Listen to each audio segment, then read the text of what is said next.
سوال قبر۔ روایات سے استفادہ ہوتا ہے کہ قبر میں روح کا بدن سے ایک خاص ربط ہے، گرچہ اس نوعیت کا صحیح علم ہم کو نہیں ہے۔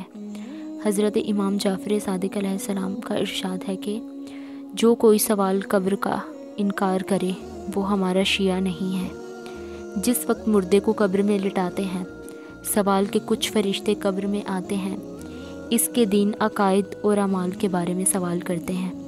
اگر صاحب ایمان اور نیکوکار ہوتا ہے تو مومن کے ساتھ، ورنہ کافروں اور بدکاروں کے ساتھ مل جاتا ہے اور قیامت تک اپنے ہم جیسوں کے ساتھ رہے گا۔ شیخ صدوق علیہ الرحمہ اپنے اعتزازات میں تحریر فرماتے ہیں کہ کچھ ہمارا عقیدہ یہ ہے کہ سوال قبر ہی حق ہے۔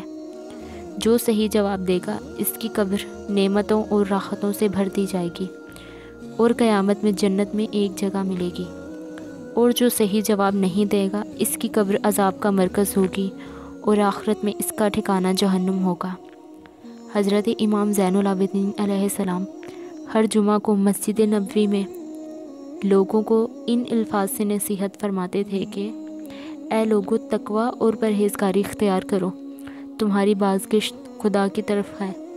جو یہاں نیکی کرے گا وہ مستقبل میں اسے دیکھے گا، اور جس کے اعمال ناپسندیدہ ہوں گے اس کی یہ تمنا ہوگی کہ اس کے اور اس کے اعمال بد کے درمیان بڑا فاصلہ ہوتا ہے۔ خدا تمہیں اپنے عذاب سے ڈراتا ہے۔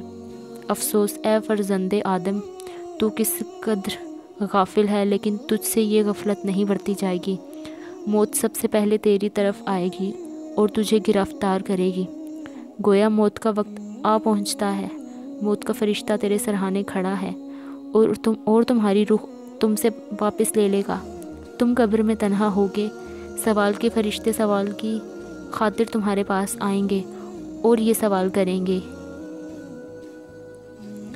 پہلا سوال اس خدا کے بارے میں ہوگا جس کی عبادت کرتے تھے، اور اس پیغمبر کے بارے میں ہوگا جو تمہاری طرف مبعوث کیا گیا، اور اس کے دین کے بارے میں سوال ہوگا جس کے تم متقد تھے، اور اس کتاب کے بارے میں جس پر تم ایمان لائے، اور اس امام کے بارے میں جس کی ولایت تم پر واجب کی گئی تھی اور جس کی تم اطاعت کرتے تھے۔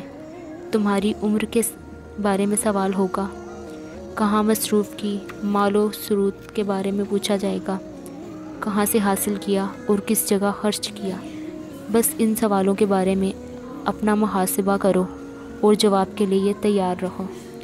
اگر صاحب ایمان اور پرہیزگار رہو گے، اپنے دین کو خوب جانتے رہو گے، اپنے امام اور رہبر کی پیروی کرتے رہو گے اور خدا کے دوستوں کو دوست رکھتے ہوگے، خدا اس دن تمہاری زبان پر حق کے کلمات جاری کرے گا، تمہیں جنت اور اپنی مرضی کی بشارت دے گا، نعمت اور رحمت کے فرشتے تمہارے استقبال کو آئیں گے، اور اگر یہ تیاریاں نہ ہوں گی تو تمہاری زبان لکنت کرے گی اور کوئی جواب نہ بن پڑے گا۔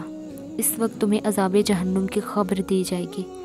وقت کے فرشتے، عذاب کے فرشتے آگ اور کھولتے ہوئے پانی سے تمہارا استقبال کریں گے۔